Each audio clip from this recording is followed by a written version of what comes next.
All right, I think that's working. Uh, and that is an echo. Anyway, uh, yeah, I couldn't make this a live stream because apparently you need 50 subscribers to do that, which is very funny. Like comically low amount, and I don't have it. Anyway, I don't really care. It just makes it annoying. I had to fiddle around with this for 20 minutes. But I wanted to just read a quick couple of short stories today because I thought it would be fun. So we're going to begin shortly. I don't have too much to say before, but I do have to find the first one I wanted to look at. So bear with me. All right. So this is the White Wolf. This is a folk tale that comes from well, several places, but the version I have is from, let's see here, Scary Stories to Tell in the Dark by Alvin Schwartz. I recently read this, and I thought it was a good length, and I like the tone of it, so I hope you enjoy. The White Wolf. The timber wolves around French Creek had gotten out of hand. There were so many wolves, the farmers could not stop them from killing their cattle and sheep. So the state put a bounty on them. It would pay a hunter $10 for every wolf pelt he turned in. A butcher in town named Bill Williams thought that was pretty good money. He stopped working as a butcher and started killing wolves. He was good at it. Every year he killed over 500 of them. They came to more than $5,000. It was quite a bit of money in those days. After 4 or 5 years, Bill had killed so many wolves there were hardly any left in that area. So he retired, and he vowed never to harm another wolf because wolves had made him rich. Then one day a farmer reported that a white wolf had killed 2 of his sheep. He had shot at it and hit it, but the bullets didn't have any effect. Soon that wolf was seen all over the countryside, killing and running, but nobody could stop it. One night it came into Bill's yard and killed his pet cow. Bill forgot about his decision never to harm another wolf. He went into town the next morning and bought a young lamb for bait. He took it out into the hills and tied it to a tree. Then he backed off about 50 yards and sat down under another tree. With his gun in his lap, he waited. When Bill didn't come back, his friends started looking for him. Finally, they found the lamb. It was still tied to a tree. It was hungry, but it was alive. Then they found Bill. He was still sitting against the other tree, but he was dead. His throat had been torn open. But there was no sign of a struggle. His gun hadn't been fired, and there was no tracks in the soil around him. As for the white wolf, he was never seen again. Very short and simple, but it's a good take on a ghost story, a ghost animal. This kind of, hints of vows and, the price of breaking them, as well as, vengeful ghosts. The white wolf. Is it a specific wolf he killed? Is it really a wolf at all? Is it a collection of the spirits of the wolves? It's short enough and it's ambiguous, but it's good. It's a good little story. My next one is a bit tonally different. This is called Second Person Singular by Mohammad Kheradmand. I hope I said that right. This is an Iranian writer. Iran, yeah, you know what I mean. I do not know when it was published, but the date I have on here is 2004. If this was when it was posted here, where I'm reading it, I could not say, well, I could not say if that matches when it was published. But I think it'd be fun to, also give this one a quick little read. You want to write? Didn't you get tired of all these repeated stories? Little stories for grown-ups. Story for elephant, frog, lion, and fox.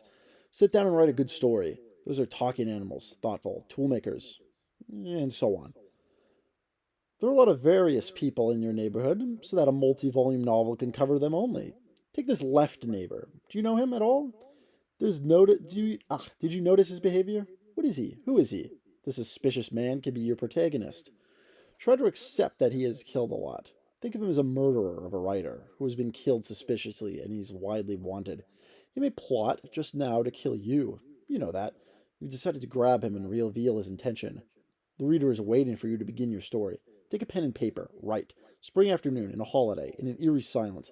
I've decided to go to my left neighbor, who's cruel murderer, to write a plot for a detective not story. Now, put down your pen and act. First, you should be prepared and equipped. No weapon? Take a big knife. A writer should be a brave heart. You can do a lot with pen, but what can you do if you are attacked? What can you do with your pen? Go down, ring the bell, and smile. Tell him, my family's gone to a party. I want to bother you for a while. Be careful. Don't you know that? How he's killed the young writer, cut him into pieces, and took them out. Remember that he is a professional murderer. Be careful. Kill him before he kills you. Now what can you do with his corpse? No, you cannot take it. Too heavy. First, cut it into pieces. Stop your car near the door. Open the trunk. Now, put it there. Be careful. Not to leave any clues or fingerprints. Wipe out the blood. Write to the raiders they may be he didn't want to kill you, and you killed him to increase the suspense. Tell the reader that you're going to write a real detective story a day. You are finished. Make black coffee of yourself, and think of another story of yours. The neighbor to your right is an interesting person. You can write his story as well. The second person singular. Sorry for some pauses on that one. That's also quite good. The translation here is a bit iffy, plus the language. It's very fast paced and not grammatically correct in places, so I apologize for stumbling over myself a bit.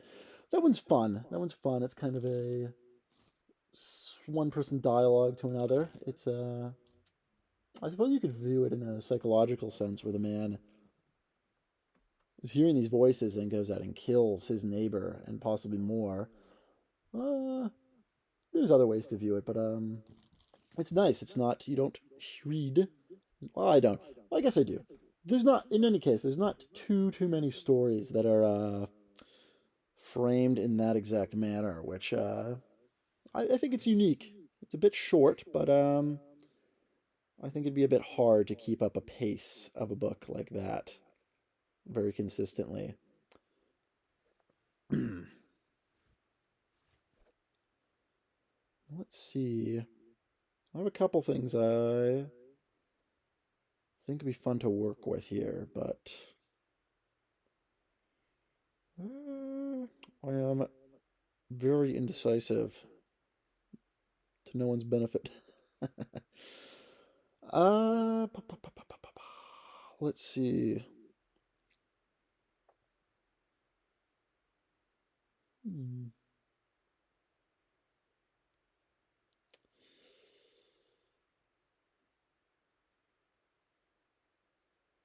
Yeah. Sorry for the delay, but what do I want to do here?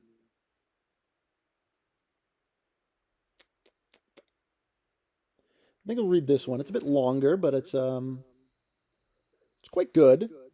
This is Whisper Water by Lee Bodine Drake, who's an author. This is ah from Weird Tales, the magazine famous for having H.P. Lovecraft and the Conan the Barbarian stories. This was the May 1954 issue. Uh, yeah, we're gonna get right in. This one also has some interesting grammar stuff at times, so bear with me. Whisper Water. I always said there was something different about Dan Redwine. The Redwines had the big farm down the pike a piece from us, and Dan was the only boy. He was a little wispy fellow with big gray eyes that always seemed to sight more than anybody else, and he seemed to see a sight more than anybody else, and he never was a talker. But he was happy-hearted and a right clever lad, and just about the best friend I ever had. Dan was a hard worker, too, for all his puny frame. Old Mr. Red Wine was poorly, and Miss Redwine was a slipshod, oh, let it rest woman, who rocked more than she worked. There were two wet Redwine girls, but they married early and moved into foreign parts, 2 or 3 counties away. So it was up to Dan to bear a man's burdens, even in his youthful days. Many's the time I've wanted him to go hunting or to a play party over in Herdsville, and he'd say no. He had to mend a fence or look for a cow that had strayed or hoe the burley or what all. Yes, sir, boss. Dan was a driving boy. Maybe I better say who I am, although I have little to do with the story. I'm Jed Clay Bullion, And it was my Uncle Wade Bullion who was sheriff of Tatham County this time, the time we had those terrible goings on that I will try to tell of. Uncle Wade has it all writ down and signed, what was real sure enough, deathbed confession, and I saw some and heard a lot of what went on, my own self. Like I said, Dan Redwine worked hard, but he was still just a tad time my story begins. He liked to prank around like other young ones, and he liked to fish, I mind, better than anything else. When at the time he'd get his dad's old fishing pole and go down a pretty little branch that cuts through Redwine Lane named Whisper Water. Whisper Water is well called. I don't just mean because it seems to whisper to you when you walk by its banks, especially at sundown when the nighthawks are flying and the breeze makes spooky rustlings in the willows. I mean, there's always been whispers about it, mostly among the old folks. Our man might see and hear more than ripples and wind and fish jumping or a coon washing its dinner in those deep, brown waters. There used to be red Indians around here, they say in the old days, Shawnee and Kickapoo and Cherokee. I reckon that any place there where they've been will always have queer tales told of it. They never camped here permanent, just used to come down here for hunting in their little wars, and then go back again across the river. But they slipped in and out of the state enough to leave shadows, so to speak, of their outlandish spooks and spirits. And there was a kind of wispy idea that something from those old times, something heathen and powerful, lived in our branch. Nobody had ever described it, and 'twasn't known if it was good or bad, but whatever lived in Whisper Water never seemed to trouble its mind over humans. That is, never till once. But I'm way ahead of my story. Yeah, I'm taking a bit of a break. But, good story. It's a tad of its time in the, well, you would know, tad of its time, but, I'm going to keep going on and you'll see, I suppose. Dan liked to hang around the Whisper Water, particularly where it bulged out in a kind of little pool near an enormous old willow tree. Many's the swim we've had together in that there little pool. Dan liked to sit under the tree and fish and play on a mouth harp that he always carried in his jeans. Ooh, he could play right good, too. Sourwood Mountain and Hand Me Down My Walking Cane and Lord Lavelle, he stood by his castle wall, but his favorite was the one that begins, Have you ever seen my true love with the coal black hair? Over and over, while the willow swayed in the summer wind and the catfish nibbled his line. Feel this sweet, sad peace. Dan took a kind of personal pride in that branch. Whisper Pool was just below the Redwine house a ways, and Redwine property, so to speak. He used to keep it cleaned out good, you know how some folks in the country are. We incline towards using a branch bed as a kind of dump head, but it's against the law now, I reckon, but back when Dan and I were young lads there wasn't any such thaw, or if there was, nobody in Tatham County had heard of it. But Dan saw to it that no old blowed out tires or tin cans were cast in his part of Whisper, and he always tidied up after any picnickers who drove in here from foreign parts. Dan was fair, silly about that stream, but whatever lived in it appreciated his care, because the way the fish bit for Dan was pure wonder. I asked him about his amazing luck once. Dad seemed kind of embarrassed. He muttered something about an agreement with a brown lady. Brown lady? I said scornfully. I was at the scornful age then, around 12 or 13. Boy, are you crazy? Nobody live around here except you all and old man Tuttle up on the hill. What brown lady? Dan didn't answer and kept on fixing a worm on his line, pretending like he didn't hear me. Shoo, I went on. She must have been one of those picnickers that worry you so. She was just a picnicker, having fun with you. Some of those foreign ladies are awful sassy. But Dan shook his head and said no, wasn't any city lady. That's all I could get out of him, because when it came to Whisper Water, he always got mum-mouthed for all we were friends.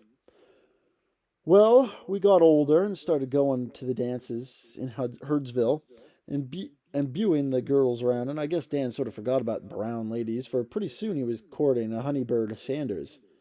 Everybody's own taste is what I thought when Dan took to Honeybird. I lost my place, I'm sorry.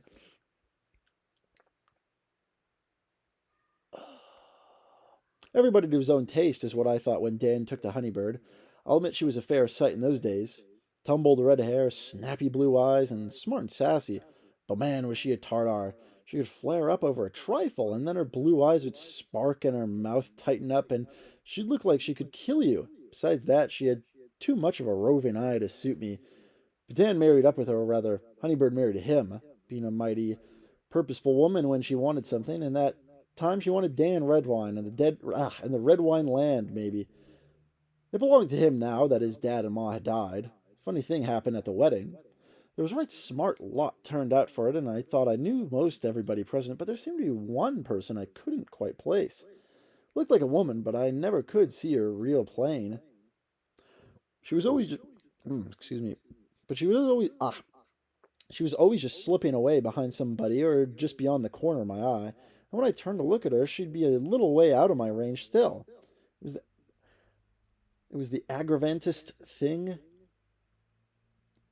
I got the idea that she was small and dark and just kind of odd and what looked like old-fashioned, but handsome greeny stuff, like fine store-bought velvet maybe.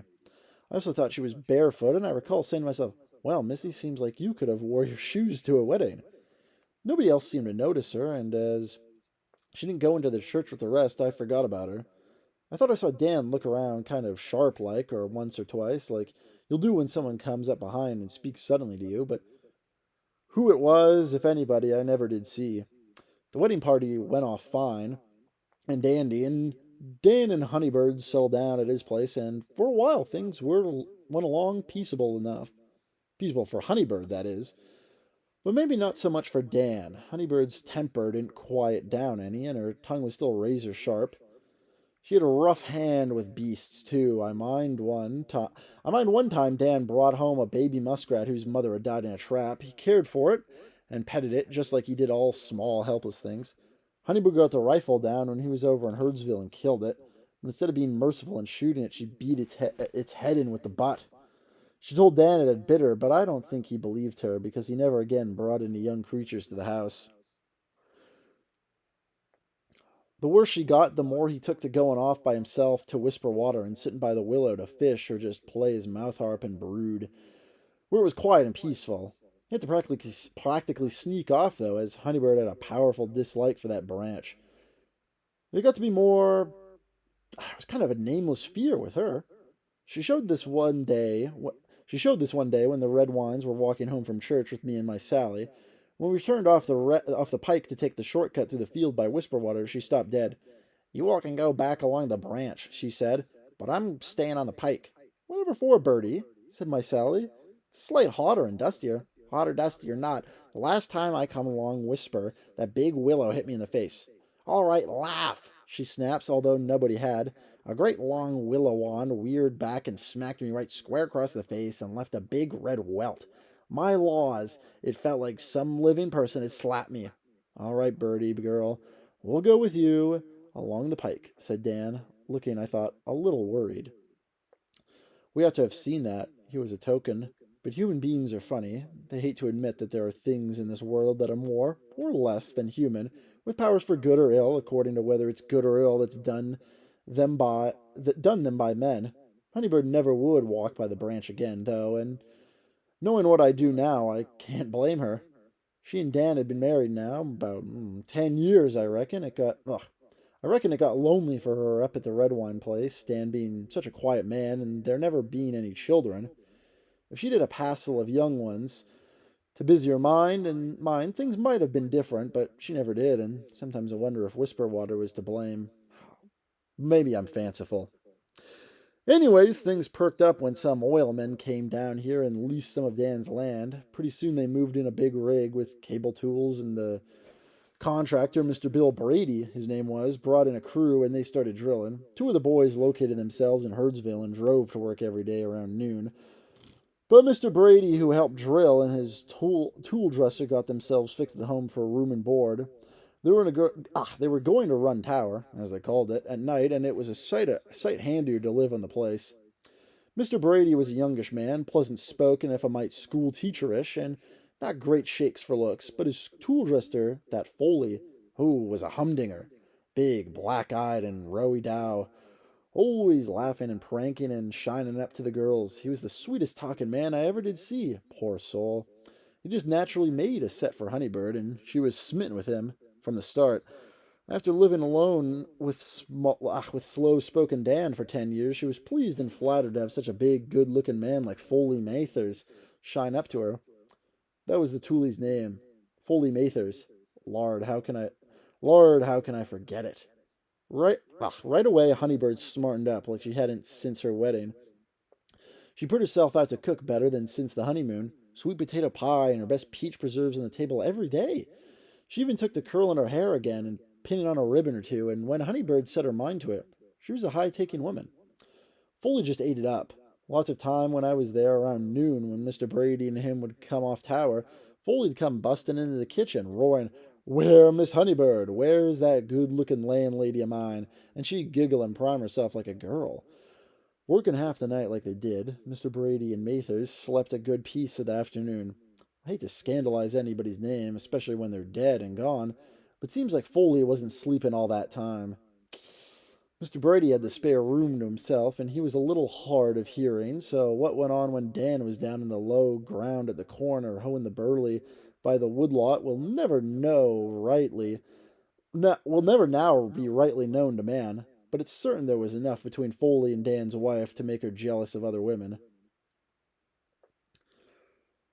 One noon I was over at Redwine's returning a harrow I'd borrowed. Mr. Brady was in the kitchen unlacing his field boots when Mathers came in the back shed. He started washing up, and pretty soon he stuck his head around the door and said, "Who's that cute little black-eyed gal around here? Wears her hair in two big braids over her chest."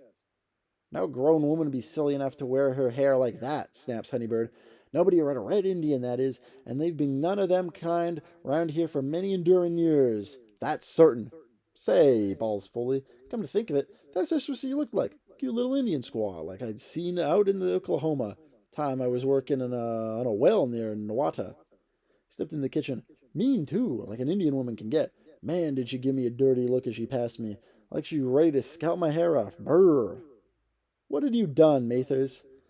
asked Mr. Brady in a casual way. "Make a pass at her?" When Mr. Brady...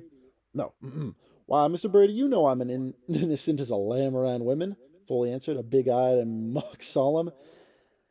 "Anyway," he went on, half to himself, "I don't think she cared much for me because she made some kind of a funny movement with her hand like she was pushing me away or gesturing me off or something." "Where did all this take place, Mr. Mather?" "Where did all this take place, Mr. Mathers?" I asked him. "Oh, down by Whisper Creek, Mr. Bullion," Foley answered. "It's kind of funny. I met this good-looking gal just before I come up to that big willow, that real big one by the bend where the creek is kind of a pool. She was walking towards me, big as life and mad, like I said, when all of a sudden, whoosh, it wasn't there. Wham, gone, just like that." He snapped his fingers. I can't do it well. Then he sort of studied a minute. "Looked mad, too. Shaking all over," he added. "That tree, I mean." Mr. Brady was interested by now. He leaned back in his chair and said in that school book way of his, for all he was a young fellow, "I understand that this used to be Shawnee camping ground once. Is that so, Mr. Redwine?" Dan, who had kept his head turned aside during these speeches, muttered, "I reckon so." And I could tell by Honeybird's back, where she'd stood over the stove, that she was all ears. Brady went on, "That's interesting, what Foley said about an Indian girl, or someone who looked like one. Now, if we were superstitious red men, we'd say that Foley met the guardian spirit or goddess or something around here, most likely something along the creek, what you folks here call the branch. Our red brothers believed that all things had their good or bad spirits, and they could take any shape or size they wanted. Indian legend is full of bear women and tree lovers and buffalo girls who sometimes fell in love with human beings. Sometimes I guess I fell into hate, too, if I may put it that way," turned to Mr. Foley, smiling. "Looks like the mysterious lady of the creek didn't take to Mr. Foley here." Foley opened his mouth like he was going to say something, then shut up and sat heavily down by the table. Honeybird was setting the biscuits in front of him, and as she passed me, I could tell she was shaking. I had the queerest feeling, my own self, that I'd heard something like this talk before, but couldn't figure out why it seemed familiar. Yeah, like I said, the stories, a little borderline, or a bit racist, but it has its moments. Then Dan spoke all of a sudden. "If I was you, Mr. Mathers, I'd not walk that part of the branch." "Why not?" said Foley. "Well," says Dan, "that bank's treacherous, even in a dry spell like we're having now. It's always muddy along Whisperwater, and when we have a big rain, the bank crumbles fast. As for that woman you met, he went on slowly, I reckon that was old man Tuttle's granddaughter, come from Herdsville to visit with him. Yes, sir, he added discreetly. I'd say that was Willie Pearl Wakefield. I had to smile to myself because Willie Pearl is a tubby little towhead around 11 years old. Honeybird wasn't smiling. All of a sudden, she slapped the greens down and bust out with, I hate that branch. I hate that Whisperwater. So dark and slimy. And I hate that big old willow most of all. Dan Redwine, I've told you and told you all these enduring years to cut that nasty old willow. It's bad. Bad. She was just about screaming, and as we all stared at her, she started to cry, ran out of the room, and banged the bedroom door. I made my fare-you-wells right soon, and as I was embarrassed for Dan's sake, I went home along the branch like I always did. Anyway, but this time, with all the senses alert and my ears pricked, so to speak, when I got near the big old willow, something dashed out from the brush, and I almost yelled my head off. It was nothing but a little old rabbit, but I was taking no chances. I called after it, Howdy, Mr. Rabbit? The way we boys used to, for good luck. Yes, sir, boss. I was feeling very polite towards any creature I met down by Whisperwater right then. Like Dan had said, it hadn't rained for weeks. August was slipping into September, and the weather held hot, dry, and terrible hard on the corn, and only less so on the burley. The Joe Pye weeds purple looked rusty, and the pasture grass was a sorry sight. The earth was hard as a rock. The only soft spot around was the branch bed and banks, because even in the driest weather, Whisperwater always was full. Queer, come to think of it. I was so busy hauling water and tending to my crops that I didn't go over to Redwine's for a couple of weeks. Ooh, I heard bits of news, how the oil crew were hard put to it for water, how Dan's tobacco seemed to be doing a sight better than anyone else's, and how the goings on between Mrs. R. and Foley Mathers was getting to be a scandal and a shame. Don't ask how those things get around, but I suppose the daylight crew noticed things coming on and off tower and talked about it in town. It worried me on Dan's account, but I reckon I spent more time worrying about my corn and my tobacco than I did anything else. One evening, as I was finished milking, Dan came slowly around the side of the barn. He looked unhappy and mad and worried all at once. In the bitterest voice I ever heard from him, he said, Jed Clay, it's true. It's damn true, and I've been a tomfool not to guessed it before this. Boy, what are you talking about? I said, though I feared to hear, because I reckon I knew what was coming. Honeybird and that Foley Mathers, said Dan.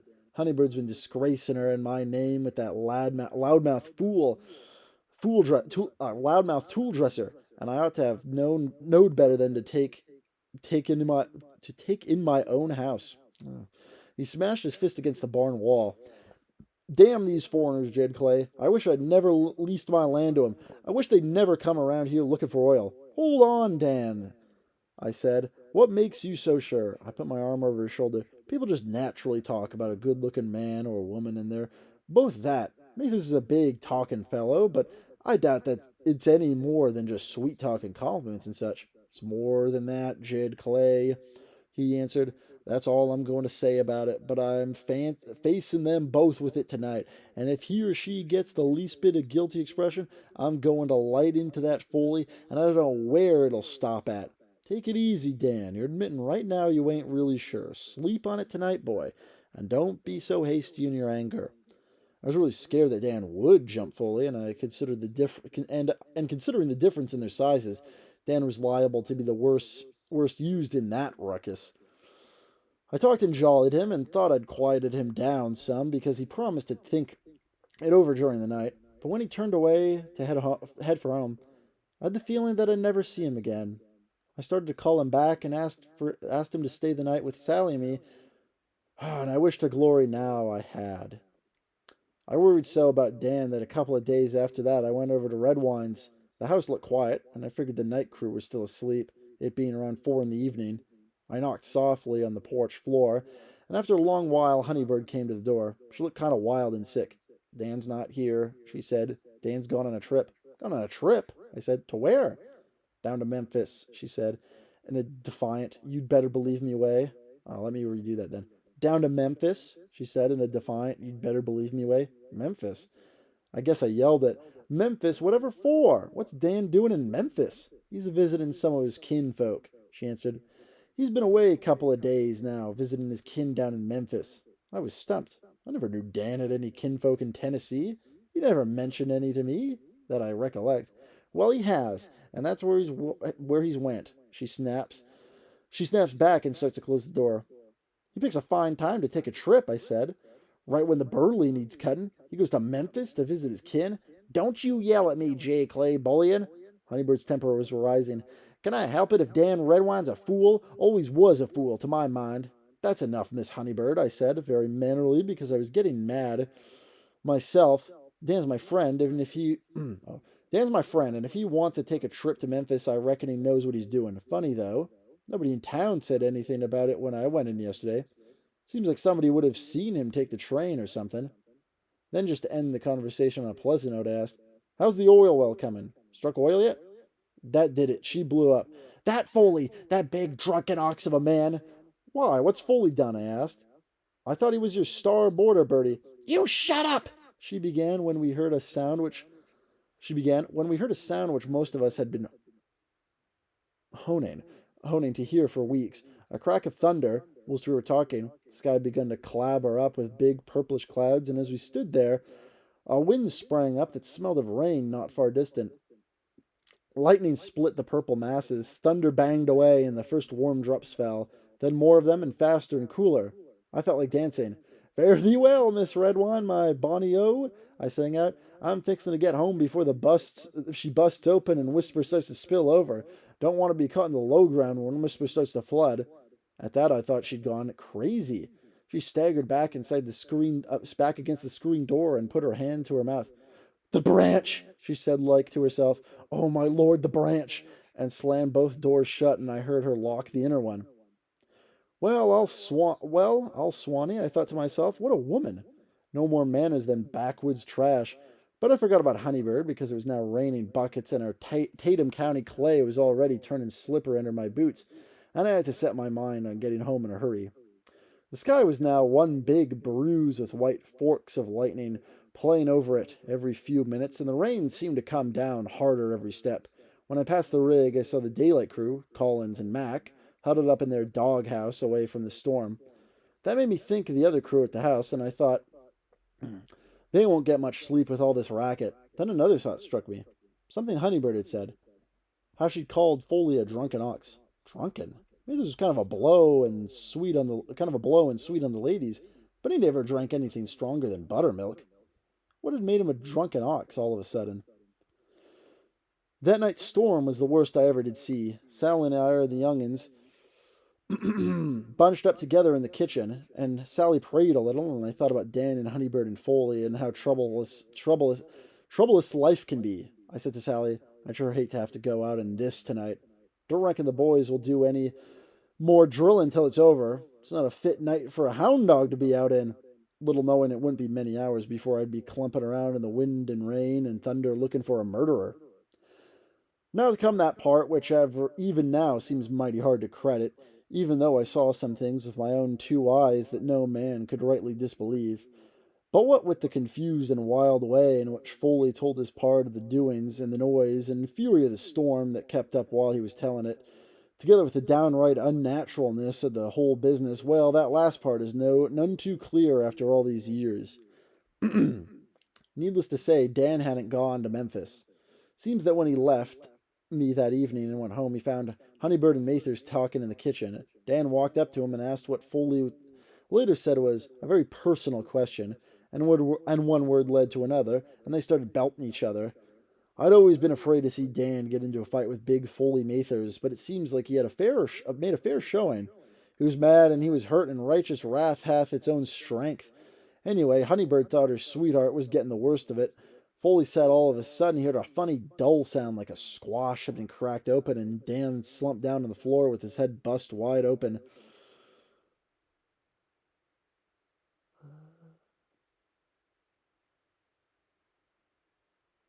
Hold on a minute. All right. Sorry about that. with his head busted wide open, and Honeybird standing over him with a bloody poke in her hands. She was like a woman made of stone. She told Foley to get Dan out of sight before Mr. Brady got back and forbade him to go get a doctor, as Foley swears he wanted to do. She said Dan was dead and she wasn't going to hang for it, and if Foley had any sense, he'd help her bury him and pretend he'd gone out of town.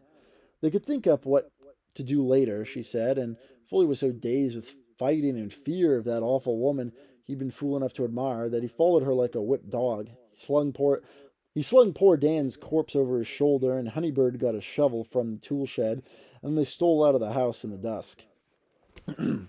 Hard and dry as the ground was, Honeybird had presence of mind enough to know there wasn't much use digging anywhere but the one spot where the earth was always soft by Whisper Water. Much as she hated and feared that branch side, she realized that that was the only place to hide away her husband's poor broken body. The two of them stole around by way of the wood lot and down by the branch, where he used to fish and play his mouth harp. They buried what was left of Dan Redwine, a makeshift grave it was too, but they were in a mighty hurry and dizzy with fear and, I hope, remorse. Those next few days must have been plain hell for her and Foley, him having to dress tools and her cooking for him, and Mr. Brady as though nothing had happened, and her husband had sure enough gone on a little trip and would be coming back soon. That was when Foley started drinking, and nobody almost knew why. Then the worst happened. It rained, that downpour that everyone welcomed, so it was doom and destruction for the guilty pair. No wonder Honeybird mighty near fainted when I mentioned the branch flooding. She had a clear picture of that shallow grave and the way the banks crumbled in a storm. She rushed into the house and woke Foley and let him have the news. If he were drunk then, it sobered him up good. He could hear the rain swishing down and knew that pretty soon the water would uncover what they wanted desperately to stay hidden from the sight of man. I don't reckon they knew what they'd do when they got there, but they couldn't sit around the house in a plight like that.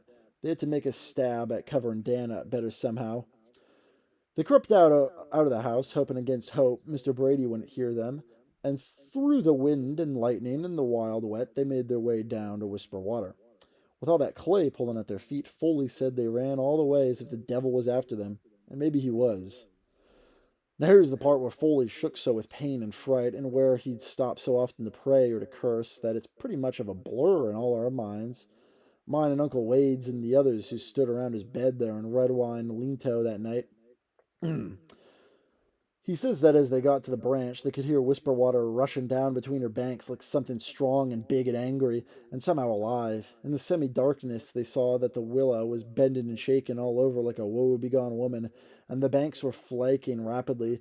The lightning flashes showed they thought that they'd come none too soon. Two stiff, helpless boots and a stretch of blue jeans stuck out of the clay. The earth they'd heaped so hasty over poor Dan's body was washing away, and the husband Honeybird, Redwine and murdered, was silently condemning her. The branch was boiling and churning, and the trees were tossing in the wind as they grabbed and dug in the mud with their bare hands, when a terrible glare of lightning lit up the whole place. By its wild light, Foley saw the big willow that had been bending and thrashing like the others sort of straighten up and hold itself rigid. Then, before their eyes, it seemed to tower into the dark, wild sky, higher and higher like a horrible, huge green fountain, before it swooped down on them like a thing alive. Foley fell over backward before its rush, and the darkness beside him, he felt Honeybird go down too. He heard her give a fearful scream, and then a kind of awful gurgling noise.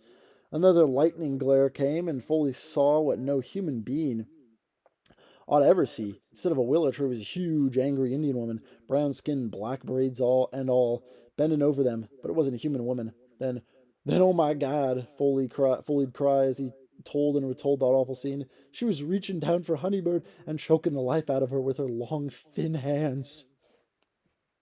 Pretty good, huh?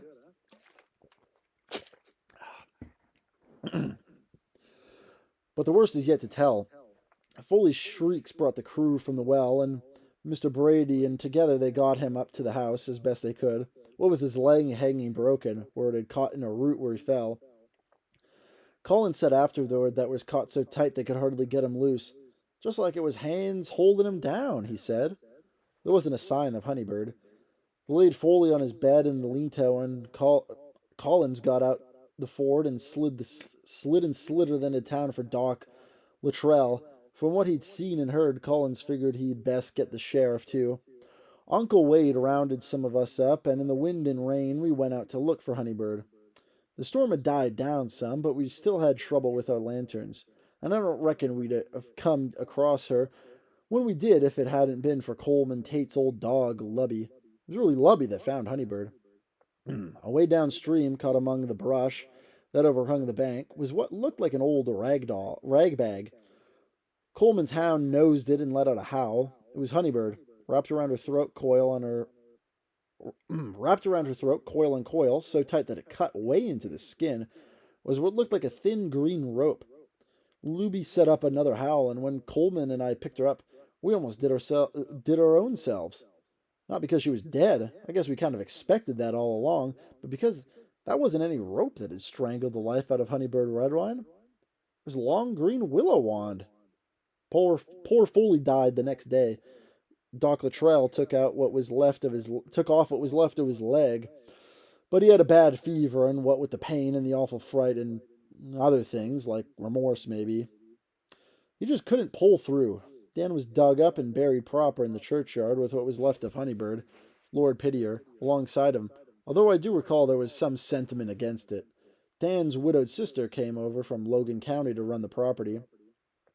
The drillers finished the hole with a new tool dresser Mr. Brady brought down, but they didn't get oil, so pretty soon they shut down and plugged the hole and went away. Things quieted down again, and after a while, people sort of forgot about their red wines like you do forget things, even the worst. But Foley had muttered something that night when he was raving and groaning, something that nobody else but me seemed to hear, and which never got into the statement my Uncle Wade writ down and he had Foley sign. Yes, Foley seems to think he saw something else when that tree turned into that tall goblin woman. He seems to have seen her bend down after she'd cast away poor Honeybird and sort of scoop up what looked like Dan's body out of his pitiful grave. Only it wasn't the blue jean dead body of Dan Redwine that Foley had helped bury. It was Dan, all right, but whole and unharmed, like he used to be, and naked as a newborn child, and in his hand he was holding on hard to something, some little object.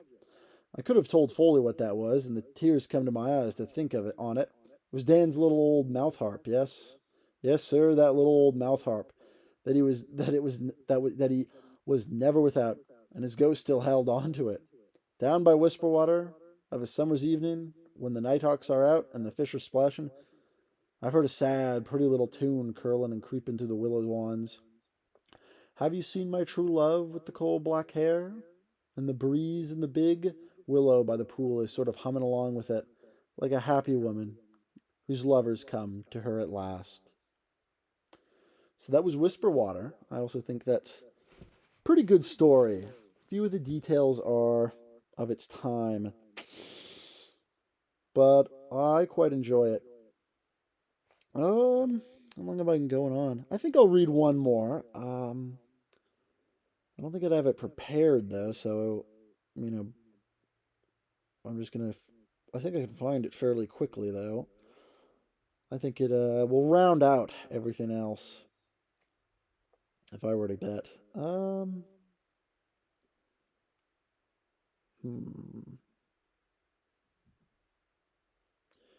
Yeah, I recommend. I recommend reading short stories a lot. Well, obviously novels too, but I do think that there's something to short stories that you can't really get with a novel. I think there's just a nice, little snappiness to it. I mean, you can get that with some novels, obviously, but I feel like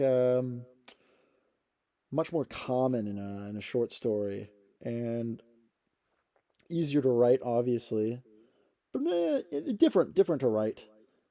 Um, yeah,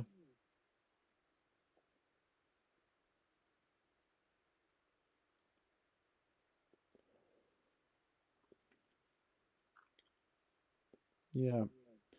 The If you're looking to read things for free without having to, buy tons of books, as I have done, I recommend going to several websites that have great selections. There's Wikisource, which is a offshoot of Wikimedia, Wikipedia, Wikiquote, all that. Um, Sorry, I thought I found it for a second. They have quite a good selection. You have to be sure for some of the translated stuff because, well, translation can be a bit tricky and have to make sure it's good quality. And some of it's just translated in house, and there's nothing wrong with that. But sometimes the nuance can be lost with someone that isn't a professional doing that sort of job. Um, yeah, Project Gutenberg is another great one, and oh, what's the one?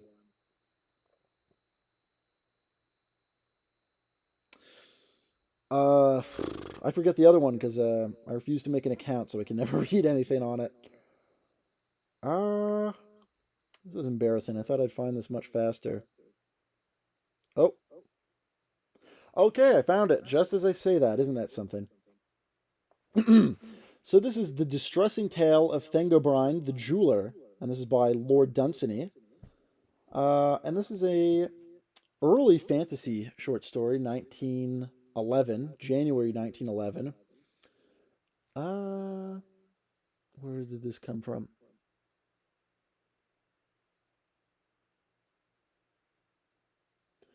Yeah, so this is from the Book of Wonder. It might be from a few other places, but that's what I can find where it's from. I wish I could show you the illustration it comes with. It's very beautiful, black and white, very webs and trees. It's very nice.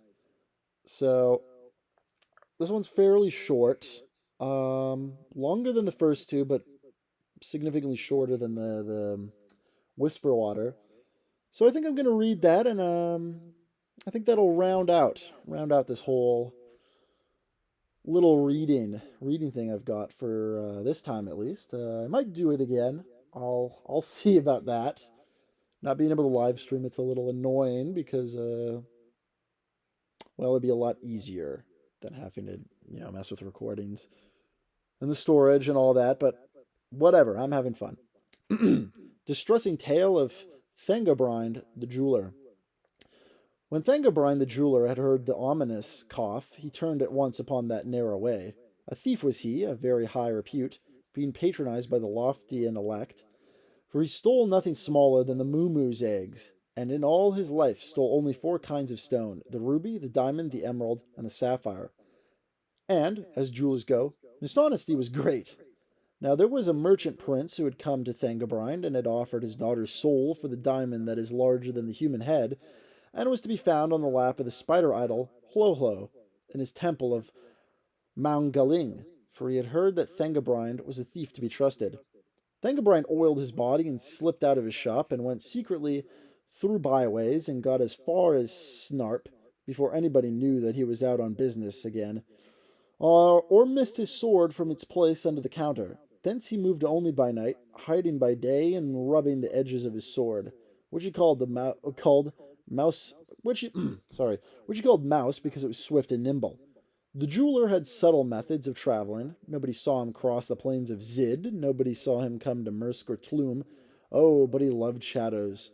Once the moon, peeping out unexpectedly from a tempest, had betrayed an ordinary jeweler. Not so did undo Thangobrind. The watchman only saw a crouching shape that snarled and laughed. "'Tis but a hyena," they said. Once in the city of Og, one of the guardians seized him, but Thangobrind was oiled and slipped from his hand. You scarcely heard his bare feet patter away. He knew that the merchant prince awaited his return, his little eyes open all night and glittering with greed. He knew how his daughter lay chained up and screaming night and day. Ah, Thangobrind knew. And had he not been out on business, he had almost allowed himself one or two little laughs. But business was business, and the diamond that he sought still lay on the lap of Hlohlo, where it had been for the last 2,000,000 years, since Hlohlo created the world and gave unto it all things except the precious stone called Dead Man's Diamond. The jewel was often stolen, but it had a knack of coming back again on the lap of Hlohlo. Thangobrind knew this, but he was no common jeweler and hoped to outwit Hlohlo. perceiving not the trend of ambition and lust, and that they are vanity. How nimbly he threaded his way through the pits of snood, now like a botanist scrutinizing the ground, now like a dancer leaping from crumbling edges. It was quite dark when he went to by the towers of Tor, where archers shoot ivory arrows at strangers lest any foreigner should alter their laws, which are bad, but not to be altered by mere aliens. At night they stood by the sound of the stranger's feet. Oh, Thangobrind, Thangobrind, was ever a jeweler like you? He dragged 2 stones behind him by long cords, and at these the archers shot. Tempting indeed was the snare that they set in Wath. The emeralds loose set in the city's gate. But Thangobrind discerned the golden cord that climbed the wall from each, and the weights that would topple upon him if he touched one, and so he left them.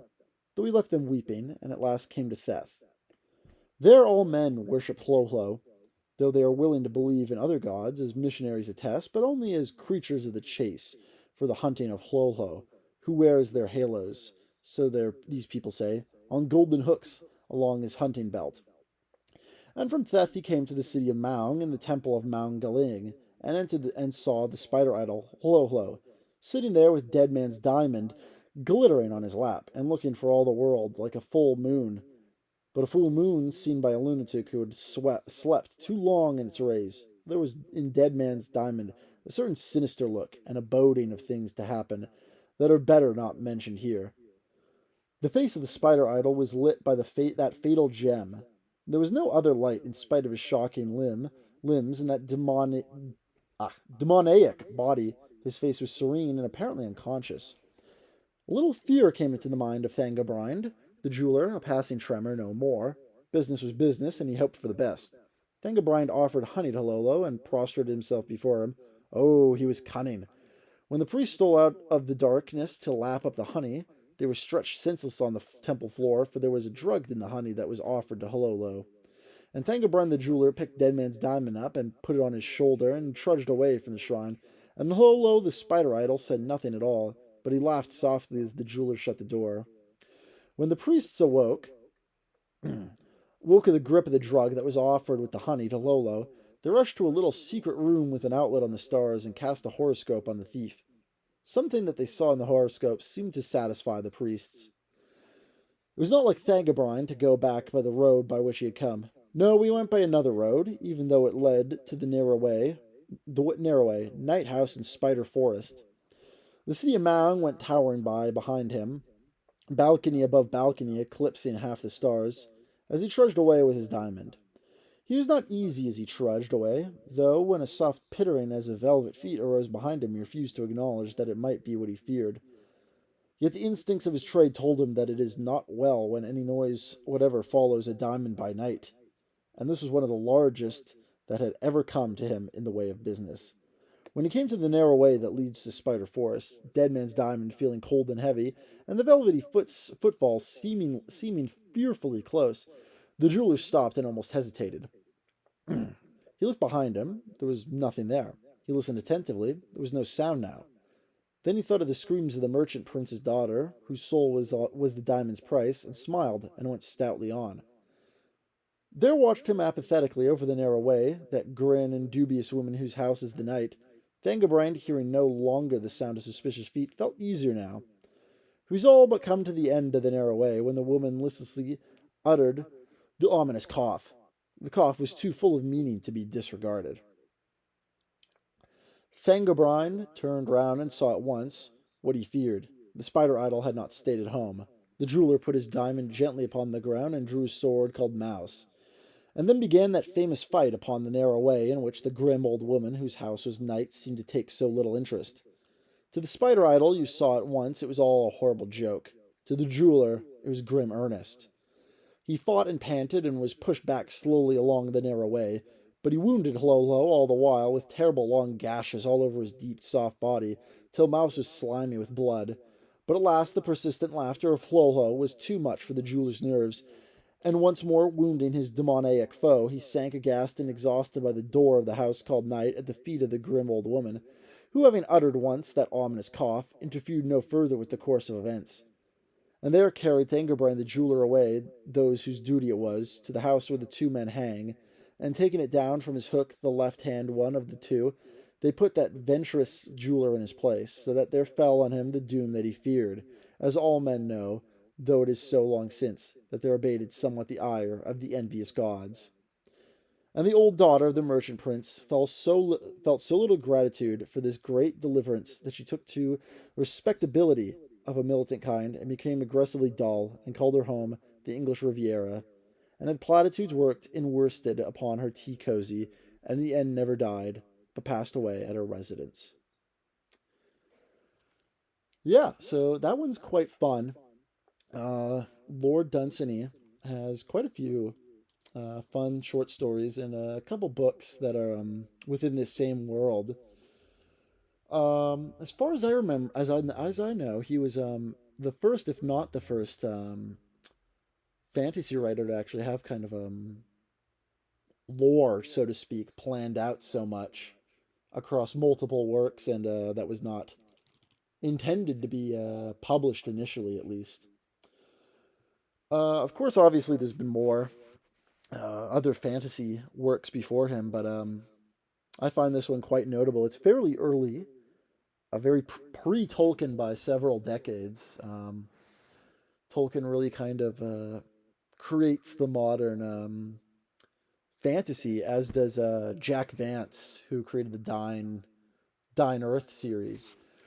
Interestingly enough, the first book, the Dine Earth, actually has a very similar story to this one, which I find quite interesting. I've also read another similar story around this era of the adventurer going to collect something and failing on that quest. Kind of a failure of a rogue. And I'm not sure how common that is nowadays. So that's potentially a lost trope, I suppose, a lost trope of the fantasy genre, the failed rogue. So I don't know. Maybe I or someone else could write more stories like that because I find them quite fun. But I think that does it for this. Let me know if you want any more, and subscribe if you would prefer to have these live, because frankly, mild inconvenience otherwise. But take care and have a good one.